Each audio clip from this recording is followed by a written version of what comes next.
ঈদের 2 দিন পরে আমরা ঘুরতে বের হয়ে গেলাম। বলতে পারেন ঈদের পরে এটাই আমাদের প্রথম ঘোরাঘুরি, তাও আবার নদীতে ঘুরবো নৌকায় করে। আসসালামু আলাইকুম, কেমন আছেন সবাই? হোপ ভালো আছেন। আমরা আলহামদুলিল্লাহ ভালো আছি। তো আজকে আমার ভয়েসটা একটু ইগনোর করবেন, আমার একটু ঠান্ডা লেগেছে, এই কারণে ভয়েসের অবস্থা একটু খারাপ। তো আমরা ভ্যানে করে চলে যাব, কারণ আমাদের বাসা থেকে বেশি দূরে না। তো আমরা যেহেতু যমুনা নদীতে যাব, তো এটা আমাদের বাসা থেকে কাছে হবে, এই কারণে আমরা ভ্যানে করেই যাচ্ছিলাম। আমার সাথে ছিল আমার কাকা কাকি, দেন আমার কিছু কাজিন, আর আমি আর আমার জামাই ছিলাম।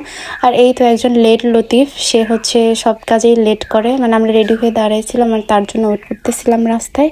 তো এখানে ভ্যানে করে আমরা রওনা দিয়ে দিলাম। তো যাচ্ছিলাম আর যেতে যেতে একটা সুন্দর ঘোড়া দেখলাম, তো ওটার একটু ক্লিপ নিয়ে নিলাম। ঈদ হয়ে গেছে 2 দিন, বাট কোথাও যেতে পারি নাই, বের হতে পারি নাই। শুধু কোরবানি ঈদের দিন একটু গেছিলাম শ্বশুর বাড়িতে। তো এই প্রথম আমরা বের হয়ে গেলাম, তাও হচ্ছে কয়েকজন মিলে।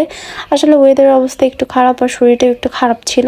তো এই তো আমরা চলে আসছি আমাদের নদীর পাড়ে, আর এখানে ছোটদের জাম্পিং। তো আমার ভাই বলতেছে আমরা এটা ধরবো, তো আমরা মজা করতেছিলাম যে তুমি বড় হয়ে গেছো। জায়গাটার থেকে ওয়েদারটা এত বেশি সুন্দর ছিল, মানে খোলা জায়গা, খোলা বাতাস, মানে খুব বেশি ভালো লাগতেছিল, একদম রিফ্রেশিং মোমেন্ট ছিল।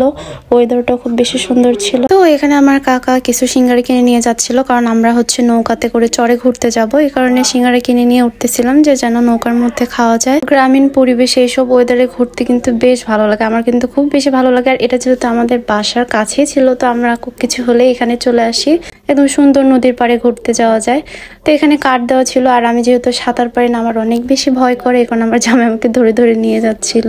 তো যাই হোক, দেখেন এখানকার ওয়েদারটা কি সুন্দর ছিল, মাশাল্লাহ মাশাল্লাহ, আল্লাহর সৃষ্টি কত সুন্দর। আর আমরা সবাই একটু মজা করতেছিলাম, গল্প করতেছিলাম, আর এদিক দিয়ে আমার জামাই সবকিছু ফুটেজ নিচ্ছিল। আর এই তো এখানে আমরা সবাই সিরিয়াল বাই সিরিয়াল বসে গেছি। আসলে অনেক দিন পর ফ্যামিলি টাইম স্পেন্ড করতেছিলাম, ভালোই লাগতেছিল। এর মধ্যে আমার জামাই বলতেছিল চলো আমরা একটু নৌকার মাথার ওখানে গিয়ে একটু ভিডিও করে আসি। তো এখানে ভালোই লাগতেছিল, বাতাস ছিল অনেক বেশি সুন্দর। মেইনলি মানে শহরের যারা আমরা থাকি, এরকম পরিবেশ কিন্তু আমরা সহজে পাই না। যখনই আসি একটু এইসব জায়গায় ঘোরার চেষ্টা করি, মনটাও ভালো হয়ে যায়, একটু ভালোও লাগে, রিফ্রেশিং লাগে। তো এখানে হচ্ছে আমরা সিঙ্গারা খাচ্ছিলাম, যেটা কিনে নিয়ে ওঠা হয়েছিল, তো এটাই খাচ্ছিলাম, মজা ছিল। তো সবাই খাচ্ছিলাম। আর এই তো দেখেন মাঝ নদীতে ছিলাম আমরা। এখানে আমি আর আমার ভাই সাঁতার পারিনি, কারণ আমরা খুব বেশি ভয় পাচ্ছিলাম। তো আমি একটু পানিটা ধরতে চাচ্ছিলাম, বাট নৌকা থেকে অনেক বেশি নিচু, আর যেহেতু বললাম আমি সাঁতার পারিনি, কারণে খুব বেশি ভয় লাগতেছিল। আর আমার জামাই বলতেছিল একটু পানি ধরো, একটু পানি ধরো। তো এদিকে আমি বলতেছিলাম আমার হাতটা একটু ধর, আমার ভাইকে বলতেছিলাম যে আমি একটু পানিটা ধরি। তো যাই হোক, অনেক চেষ্টা করার পরে একটু আমি পানি ধরার চেষ্টা করতেছিলাম, বাট পারতেছিলাম না। তারপরে আমার ভাই আমাকে দেখাই দিল এভাবে করো, তো দেন এই তো এভাবে করলাম। তো অবশেষে একটু পানির ছোঁয়া পেলাম। আর এদিকে আমার জামাই আমাকে নিয়ে সবকিছু দেখাচ্ছে কোন দিকে কোনটা। তো ভালোই লাগে আসলে এরকম ঘোরাঘুরি করার। তো এই তো আমরা চরের কাছাকাছি চলে আসছি।